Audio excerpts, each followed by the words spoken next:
Annulled na ang kasal nina Pampi Lacson at Jody Santa Maria. Sa Instagram nitong linggo, June 9, 2024, nagpost ang aktres ng isang quote card na may text na "So I close my eyes to old ends and open my heart to new beginnings." Ang quote na yon ay galing sa poet na si Nick Frederickson. Nagpost rin ang aktres ng isang litrato kung saan makikitang nakatingin siya sa malawak na karagatan habang papalubog na ang araw. Sa description ng kanyang post sa Instagram, sinabi ni Jody na 13 taon niyang hinintay na ipawalang bisa ng Korte Suprema ang kasal nila ni Pampi. Ibinahagi rin ng aktres ang mga naging karanasan niya habang pinoproseso ang pagpapawalang bisa sa kasal nila ni Pampi. Ayon sa kanya, ang oras na ginugol niya sa waiting room ng Panginoon ay hindi naging madali. Inamin din ng aktres na dumaan siya sa puntong nagtampo siya sa Diyos. Pagbabalik tanaw ng aktres, naging timbulan niya ang pagpapala ng Diyos. Sinabi rin niyang may layunin ang Diyos para sa paghihintay, at iyon ay nilinaw sa kanya ng Panginoon. Dagdag pa niya, marami ang nasa waiting room ng Panginoon at naghihintay ng resulta sa kanilang kahilingan. Nagbigay din siya ng payo sa mga ito. Anya, I know some of you might be in His waiting room. May I encourage you with this? When the time is right, I, the Lord, will make it happen. Isaiah chapter 60 verse 22. May paalala rin si Jody sa ibang may hinihintay na katugunan.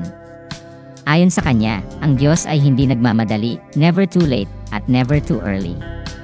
Sinabi rin niyang kailangan nilang maniwala na may kayang gawin ang Panginoon sa kanilang sitwasyon, at kailangan din nilang magtiwala sa Panginoon dahil may plano siya para sa kanila at mas maganda ang planong iyon kaysa sa plano nila para sa kanilang sarili.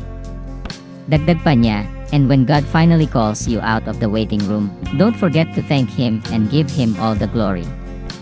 Kaya naman pinasalamatan ng aktres ang mga taong nakasama niya sa kanyang journey. Sa huling bahagi ng kanyang post ay sinabi ni Jody na, "Now I can finally say, case closed." Nagkomento naman ang kasalukuyang partner ni Pampi na si Iwamoto at sinabing, "Let's celebrate. Love you, amor." Ikinasal sina Pampi Lacson at Jody Santa Maria noong 2005, ang taon kung kailan din isinilang ang kanilang anak na si Thirdy. Ngunit naghiwalay silang dalawa noong 2011.